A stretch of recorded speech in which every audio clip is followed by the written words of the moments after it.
नाके नदिया तोहर गोल बोली छो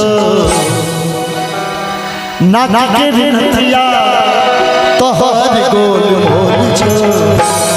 ओना तते थाकल छी जे आबे के स्थिति में नहीं रही अफजल जी लेकिन प्रियंका जी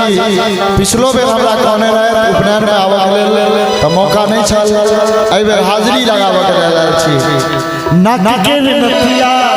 तोहर गोल बोली छो लागा छो सोना आखी रोल बोली छो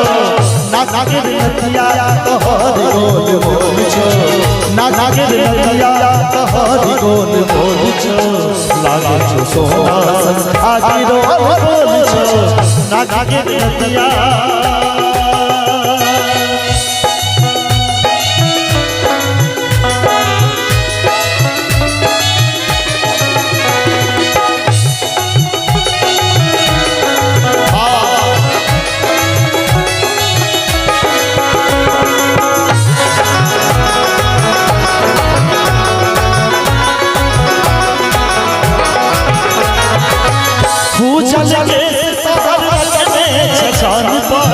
एले बसंत जगे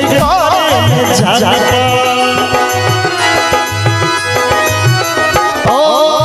जल के सहार रखने छछान पर एले बसंत है गए जाने पर बाजन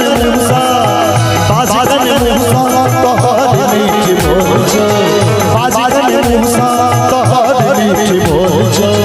लागा छो सोना आखी रोल नाके नदिया तोहर गोल बोली छो लागा छो सोना आखी रोल बोली छो।